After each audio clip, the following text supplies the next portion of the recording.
It was supposed to be ordinary. That's what makes this case so unsettling. The victim requested a ride. Nothing unusual, nothing dramatic. A short trip, a familiar route.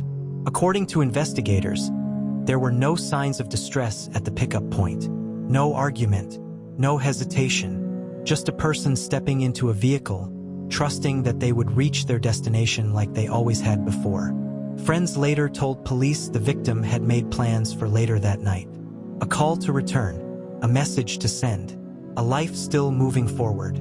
But the ride never ended the way it should have. When the victim failed to arrive, concern didn't immediately turn to panic. Phones die, traffic happens, rides get delayed. But as hours passed, unease grew. Calls went unanswered, messages remained unread. By the next morning, it was clear something was wrong. Authorities began tracing the last known movements.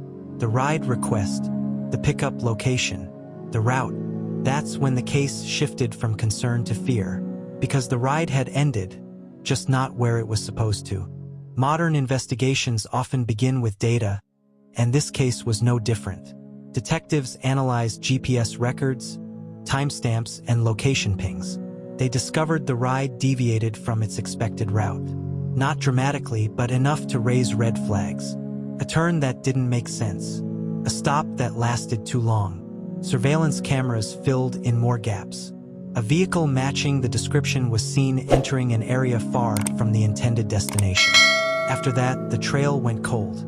No drop-off confirmation, no arrival notification, no follow-up message from the victim.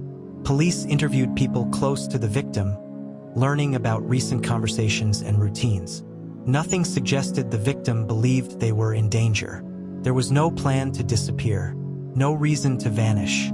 As detectives expanded their search, a grim possibility took shape.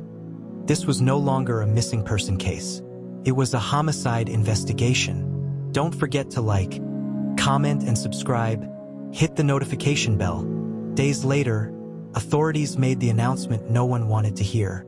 The victim's body had been found. The location shocked even seasoned investigators.